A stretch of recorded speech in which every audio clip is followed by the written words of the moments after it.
खेडेगावात राहणाऱ्या संतोषचे गावातीलच लक्ष्मीशी प्रेमसंबंध जमले. शाळेत शिकणाऱ्या वयात शरीरसुखाचा आनंद त्या दोघांनी लुटला. पण ती विवाहयोग्य झाल्यानंतर तिच्या घरच्यांनी तिचे लग्न नात्यातील एका तरुणाशी लावून दिले. आता ती नांदायला गेली, संसारामध्ये रमली होती तिला 3 मुले पण झाली. नंतर ती सासरच्या मंडळीशी भांडून नवरा मुलांसह आपल्या माहेरी आली आणि माहेरी आल्यानंतर तिची पुन्हा संतोषची भेट झाली. आता दोघांमध्ये परत शरीर संबंध सुरू झाले आणि या संबंधातूनच तिला एक मुलगी पण झाली. आता तिला संतोषबरोबर संसार थाटावा असे वाटू लागले आणि तोही तिला घेऊन जाण्यास तयार झाला होता. पण ती येताना सोबत एका लहान मुलीला घेऊन आली आणि मग संतोष नाराज झाला. दोघांच्या सुखामध्ये लहान मुलीचा अडसर नको असे त्याला वाटत होते आणि याच कारणातून दोघांमध्ये वाद सुरू झाला आणि या वादातून जे घडले होते ते मन सुन्न करणारे आहे. वासनेच्या अधीन झालेल्या आईने आपले प्रियकराला साथ देत चिमुकल्या मुलीचा अंत केला. तर नेमकं काय घडलं, हे सगळं कशामुळे झालं ते आता आपण जाणून घेऊयात. तर नवीन असाल तर चॅनलला सबस्क्राईब करायला विसरू नका. चला तर आता सुरुवात करूयात. तर संतोष नावाचा एक व्यक्ती होता. याचे आपल्या गावातीलच लक्ष्मी नावाच्या मुलीबरोबर प्रेमसंबंध स्थापित झाले होते. शाळेत असल्यापासून तिच्याबरोबर तो अदबीने वागत असायचा. दोघांची घरे पण जवळजवळच होती. आता कोवळ्या वयात शरीरसुखाचा आनंद घेण्याची त्यांना ओढ वाटली तर त्यात काही नवल नव्हते. ऐन तारुण्यामध्ये एकमेकांच्या बहुपाशात आले होते. शेतामध्ये अथवा रात्रीच्या वेळी शौचाच्या निमित्ताने ते घराबाहेर पडत असत आणि मग मस्त एकांतामध्ये भेटत असत, मौज मजा करत असत. लक्ष्मीने तर संतोषला आपलं सर्वस्व अर्पण केलं होतं. संतोषही तिच्याशिवाय जगूच शकत नव्हता. हे दोघे एकमेकांशिवाय अजिबात वेगळे राहू शकत नव्हते. पण लक्ष्मी लग्नाच्या वयात आल्याने तिच्या घरच्या मंडळींनी तिच्या विवाहासाठी स्थळे शोधण्यास सुरुवात केली होती आणि त्यांच्याच नात्यामधील जवळच्या गावातील एका तरुणाशी तिचा विवाह लावून दिला होता. आता लक्ष्मीची इच्छा नसतानाही तिच्या घरच्यांमुळे तिला विवाहासाठी तयार व्हावे लागले आणि ही गोष्ट संतोषला समजताच तो मात्र नाराज झाला होता. परंतु त्याचा नाईलाज होता. लक्ष्मीला विवाह झाल्यावर ती आपल्या पतीच्या घरी नांदायला गेली होती. ती अधूनमधून माहेरी आल्यावर संतोष तिला भेटण्याचा प्रयत्न करत होता, परंतु लक्ष्मीने त्याला भेटण्यास स्पष्ट नकार दिला. आता मी विवाहित झाली आहे, मला माझ्या घरच्या मंडळींना नाराज करायचे नाही.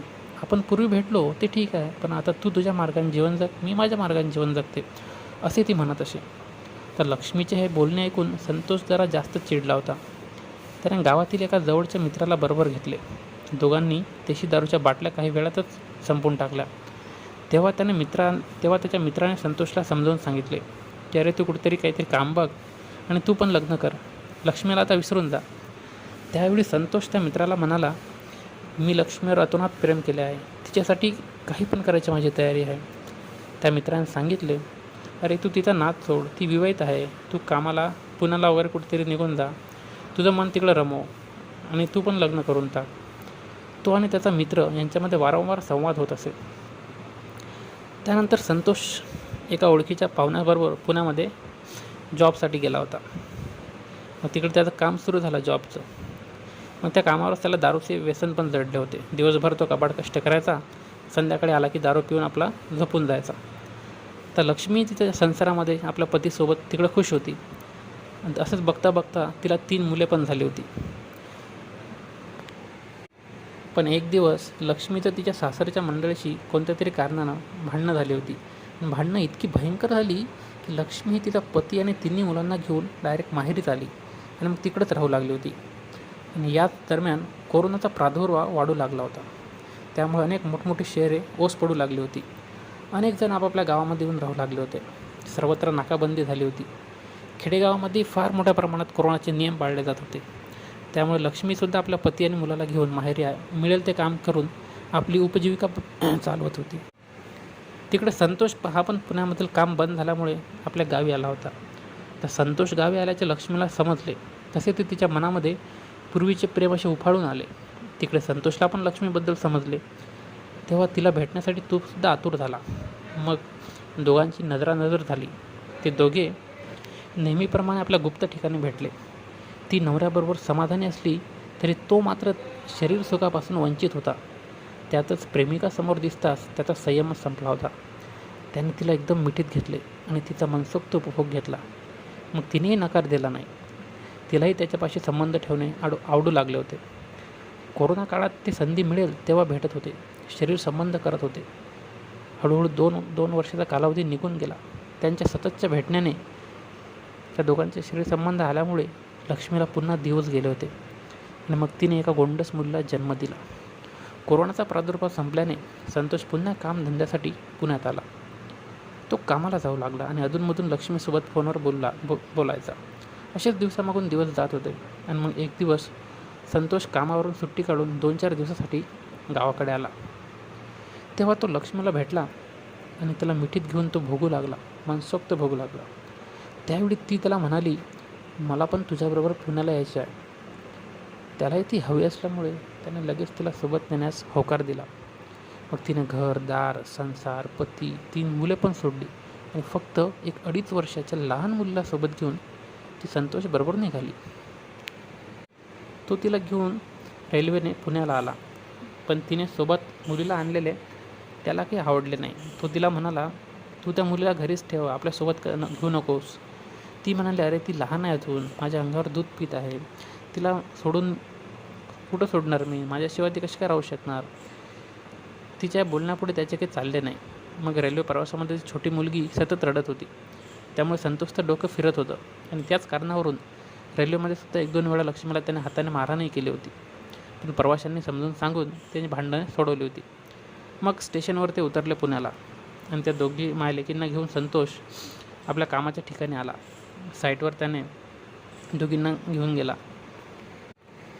जाताना 2 देशी क्वार्टरच्या बाटल्यासोबत घेऊन गेला आणि 5-6 वडापाव घेतले. त्या ठिकाणी गेल्यावरती लहान मुलगी परत रडू लागली होती. त्यावेळी संतोष तिला म्हणाला, तू कशाला तिला आणली, बघ ती सारखं रडत आहे, तिला गप्प कर. तो चिडल्याने लक्ष्मीनं तिला पदरात घेतले. तेवढा संतोषने 1 क्वार्टर दारू पोटात टाकली आणि तसा त्याला पुन्हा एकदा करंट आला. तो लक्ष्मीला परत बडबड करू लागला. तिच्या ओढणीचे स्टोल त्याच्या हातात घेतले. त्या दोघांमध्ये पण वाद सुरू झाला आणि लक्ष्मी त्याला प्रत्युत्तर देऊ लागली. तसा त्याचा पाय अजूनच चढला. त्यातच तो दारू प्यायलेला होता आणि रागाने उठला आणि लक्ष्मीच्या अंगावर धावून गेला. तो हाताने तिच्या तोंडावर ठोसा लागानच गेला. पण त्याचवेळी लक्ष्मीने तो ठोसा चुकवला आणि ती मागे वाकली आणि मग हा ठोसा त्या लहान मुलीला लागला आणि ती मुलगी सरळ खाली कोसळली. खाली ती गट्टूवर मुलगी पडली, तशी ती निश्चित पडली होती. त्यावेळी संतोषने त्याच्या हातात असलेल्या ओढणीच्या स्टोलने तिचा गळा आवळला. ती निश्चित पडल्यावरच तो शांत झाला. छोटी मुलगी निश्चित पडल्याने दोघांना काहीच कळत नव्हतं. तर रात्री लक्ष्मी त्याला म्हणाली, हिला घेऊन आपण दवाखान्यात जाऊ आणि काहीतरी औषधोपचार करू. पण तो काही उठला नाही. रात्री उशिरा त्या दोघांनाही जाणीव झाली की मुलीचा मृत्यू झाला आहे. त्यावेळी लक्ष्मी त्याला म्हणाली, मी आता हिला घेऊन गावाला जाते. त्यावर संतोष तिला म्हणाला, तू गावाला गेली तर माझी तर वाट लागेल, त्याऐवजी आपण रेल्वे स्टेशनला जाऊ. मी तिला मांडीवर घेऊन झोपवतो, ती झोपली असल्याचे पाहून कोणी काही म्हणणार नाही. एखाद्या रेल्वे स्टेशनवर गाडी थांबली की आपण तिला रेल्वेच्या बाकड्यावर ठेवू आणि आपले निघून जाऊ. असे ठरले असले तरी त्यांनी ते काही केले नाही. तेच रेल्वे स्टेशनला आले. मग तिथूनच जवळ असलेल्या एका चिकूच्या झाडाजवळ त्या मुलीचा मृतदेह ठेवला आणि तिथून पुन्हा त्या रेल्वे स्टेशनला निघून आले. मग संतोष जिथं काम करत होता त्या ठिकाणी तो लक्ष्मीला घेऊन आला. मग एका रिक्षावाल्यानं पोलिसांना फोन करून सांगितले की इकडं एक मुलगी मृत अवस्थेमध्ये पडलेली आहे. मग त्या ठिकाणी हा नक्की काय प्रकार आहे तो पहा, असा पोलिसांना मेसेज आला.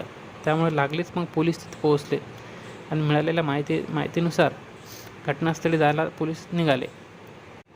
मग मृतदेहाची बारकाईने पाहणी करण्यात आली. घटनास्थळाचा पंचनामा करण्यात आला आणि मयताच्या गालाला हनुवटीला जखम दिसत होती. तिच्या गळ्याजवळ काळसर वरण दिसत होता. आता मयताची ओळख पटवण्यासाठी तपास याद्या आणि जाहीर आव्हानाचे पत्रक पण तयार करण्यात आले. लहान मुलीचे वर्णन करण्यात आले होते. डोक्याचे केस काळे, निळे, नाक बसके, अंगावर फक्त बाया, काळ्या रंगाचा टी-शर्ट, असं वर्णन पोलिसांनी केलं होतं. त्या मृतदेहाला हॉस्पिटलमध्ये पोस्टमॉर्टमसाठी पोलिसांनी पाठवलं होतं. तिथे त्याचा गळा दाबल्याने डोक्याला मार बसल्याबद्दलची माहिती त्यांना मिळाली. मग मृतदेहाचा पंचनामा झाल्यानंतर पोलीस तिचे ओळख पटवण्यासाठी खूप प्रयत्न करत होते. जिथे तिचा मृतदेह सापडला होता तेथील सगळं CCTV शोधण्याचा प्रयत्न सुरू करण्यात आला होता. मग तिकडचे सगळे CCTV पाहण्यात आले होते. त्यावेळी पोलिसांना रेल्वे स्टेशनवरील प्लॅटफॉर्म 1वर CCTVमध्ये एक स्त्री आणि एक पुरुष दिसले. त्यावेळी त्यांच्या खांद्यावर एक बाळसुद्धा घेऊन जाताना तिकीट घराबाहेर ते दोघंजणं दिसले होते. त्यावेळी पोलीस तपास अजून बारीक करू लागले होते. त्यावेळी येताना त्या लहान बाळाचे पाय हलताना दिसले. नंतर पुन्हा ते बाळ तिथे टाकल्यावर ते पुन्हा रेल्वे स्टेशनच्या बाजूने गेल्याचे CCTVमध्ये दिसत होते. मग एका बाजारातील एका सोन्याच्या दुकानासमोर कॅमेऱ्यामध्ये एक पुरुष आणि स्त्री परत जाताना दिसत होते. आणि तेच पुरुष, त्या पुरुषाने टी-शर्ट घातला होता आणि त्या टी-शर्टवर ठळक अक्षरात लिहिले होते खिरपुरी बुद्रुक असे नाव दिसले होते. त्या व्यक्तीचे CCTV फुटेज पोलीस टीमने हातात घेतले आणि मग खिरपुरी हे गाव महाराष्ट्रात कोणत्या जिल्ह्यात आहे याचा सर्वे करण्यात आला होता. त्यानुसार मग पोलिसांचे पथक लागलीच त्यांच्या गावामध्ये दाखल झाले होते. मग त्यांनी गावाच्या सरपंचाची भेट घेतली आणि त्या फुटेजमध्ये दिसलेली तरुण व्यक्ती त्यांनी सरपंचाला दाखवली. सरपंचांनी त्यांचे घर पोलिसांना दाखवले. त्याच्या घरच्यांकडून पोलिसांनी त्याचा मोबाईल नंबर मिळवला आणि मग त्या मोबाईल नंबरच्या आधारे त्यांनी त्याचा तपास सुरू केला. तपासासाठी क्राईम युनिट आणि त्यांचा स्टाफ एकदम सक्रिय झाला आणि मग समांतर तपास सुरू झाला. मोबाईलच्या आधारे लक्ष्मी आणि संतोषला जेरबंद करण्यात आले. त्यांच्याकडे गुन्ह्याची सखोल चौकशी केली, परंतु ते दोघं सुरुवातीला उडाउडीची उत्तरं देत होती. त्यांना पोलिसी खाक्यात दाखवताच ते पोपटासारखे बोलू लागले. मग त्यांना रीतसर अटक करण्यात आली. व्हिडिओ आवडला असेल तर लाईक आणि सबस्क्राईब करायला विसरू नका.